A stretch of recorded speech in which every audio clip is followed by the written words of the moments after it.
पट्टी कौन बांधेगा? अगर बहनें नहीं होंगी तो राखी कौन बांधेगा? किसी के जख्म पर चाहत की पट्टी कौन बांधेगा? अगर बहनें नहीं होंगी तो राखी कौन बांधेगा? और तुम्हारी महफिलों में हम बड़े बूढ़े जरूरी हैं, अगर हम ही नहीं होंगे तो पगड़ी कौन बांधेगा? अगर हम ही नहीं होंगे तो पगड़ी कौन बांधेगा? कि केसरिया रंग बलिदान की कहानी का है, अमर शहीदों की जवानी है तिरंगा।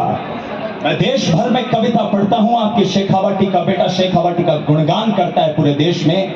ये मेरा सौभाग्य है और मेरे बड़े भाई को मैं बहुत आभार प्रकट करता हूं कि उन्होंने मुझे इस माटी पर, इस माटी की शेखावाटी की वंदना करने के लिए कहा है।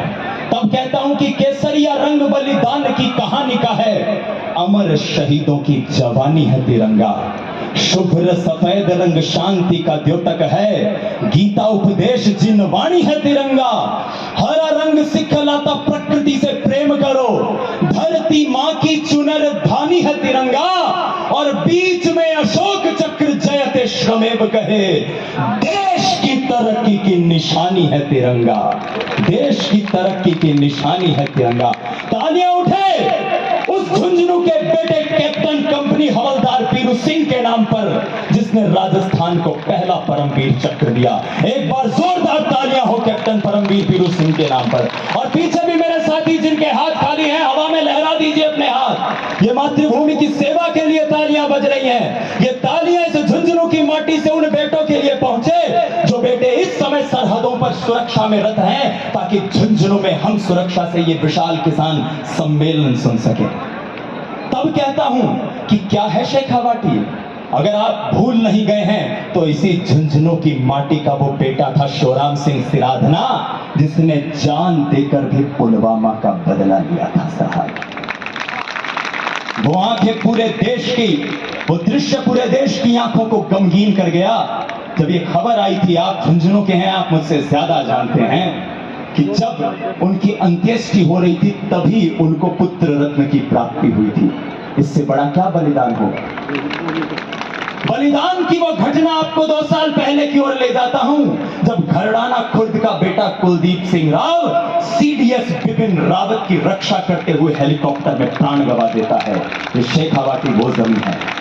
आपके हाथ चौथी पंक्तियों पर मुझे तालियों के रूप में चाहिए। मैं सभी से अनुरोध करता हूं, मेरे आदरणीय जो राजनीति से जुड़े हुए साथी हैं, प्रशासनिक सेवाओं से जुड़े हुए साथी हैं, सम्मान में वो पंक्तियां, वो 4 पंक्तियां जिन्हें राम नवमी की पूर्व संध्या पर जब मैंने पढ़ा था तो युग कवि कुमार विश्वास साहब ने मेरे गले में माला डालकर मुझे आशीर्वाद दिया था। मैं वो 4 पंक्तियां आज इस शेखावाटी की जमीन पर पढ़ रहा हूं, इस झुंझुनू की जमीन पर पढ़ रहा हूं। चौथी पंक्ति में आपकी तालियों का अनुनाद मुझे चाहिए। यहां जितने भी साथी मौजूद हैं सबसे मैं अनुरोध करता हूं कि जब भी कोई जिक्र करेगा बलिदानी परिपाटी का, दोनों हाथ हवा में साथियों, जब भी कोई जिक्र करेगा बलिदानी परिपाटी का, स्वर्ग भूमि से भी पवित्र शोणित से सिंचित माटी का, संभालना पंक्तियों को, जब भी कोई जिक्र करेगा बलिदानी परिपाटी का, स्वर्ग भूमि से भी पवित्र शोणित से सिंचित माटी का। अरे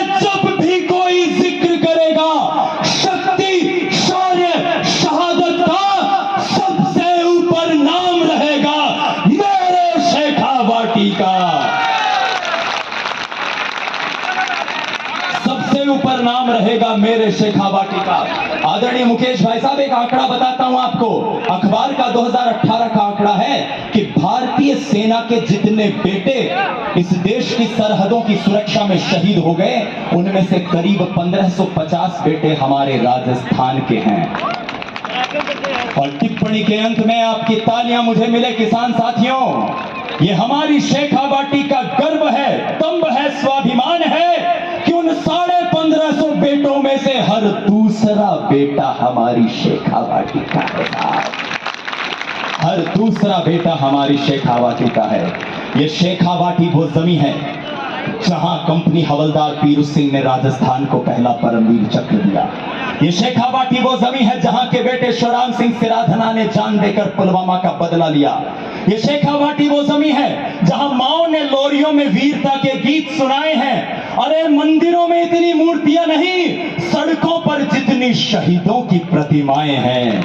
ये शेखावाटी वो जमीन है जहां माँ बाप ने बेटे देश पर कुर्बान कर दिए। अरे बहनों ने राखी, सुहागिनों ने सिंदूर मातृभूमि पर बलिदान कर दिए।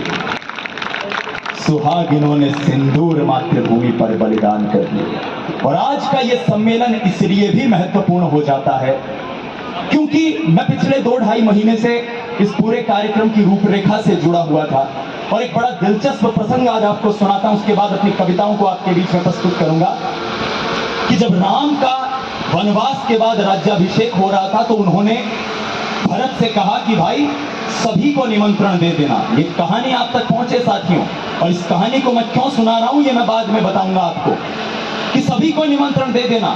एक रात पहले भरत आए, एक सूची उन्हें पकड़ाई कि सारे साथियों को निमंत्रण दे दिया गया है, जो जो अतिथि आपके जीवन में रहे सबको निमंत्रण दे दिया गया है। राम फिर भी चिंता में थे कि कहीं कोई छूट तो नहीं गया। और कहते उस रात जब राम शयन कर रहे थे तो अचानक रात के 1:30-2 बजे आंख खुली और आंख खुलते ही उन्होंने मां सीता से कहा कि देवी अनर्थ हो जाता, क्योंकि मेरे जीवन में जो सबसे बड़ा साथी मेरा रहा उसको मैं आमंत्रित ही नहीं कर पाया। सीता ने कहा कि सबको तो आमंत्रित कर दिया, विभीषण है, गंधर्वराज है, किष्किंधा नरेश है, हनुमान है, सभी हैं, कौन रह गया? तब राम ने कहा वो केवट जिसने सरयू की नदी मुझे पार करवाई थी, उस केवट को आमंत्रण करना रह गया था। और ये बात मैं इसलिए बता रहा हूं कि इस बड़े विशाल विराट आयोजन की विधि में इस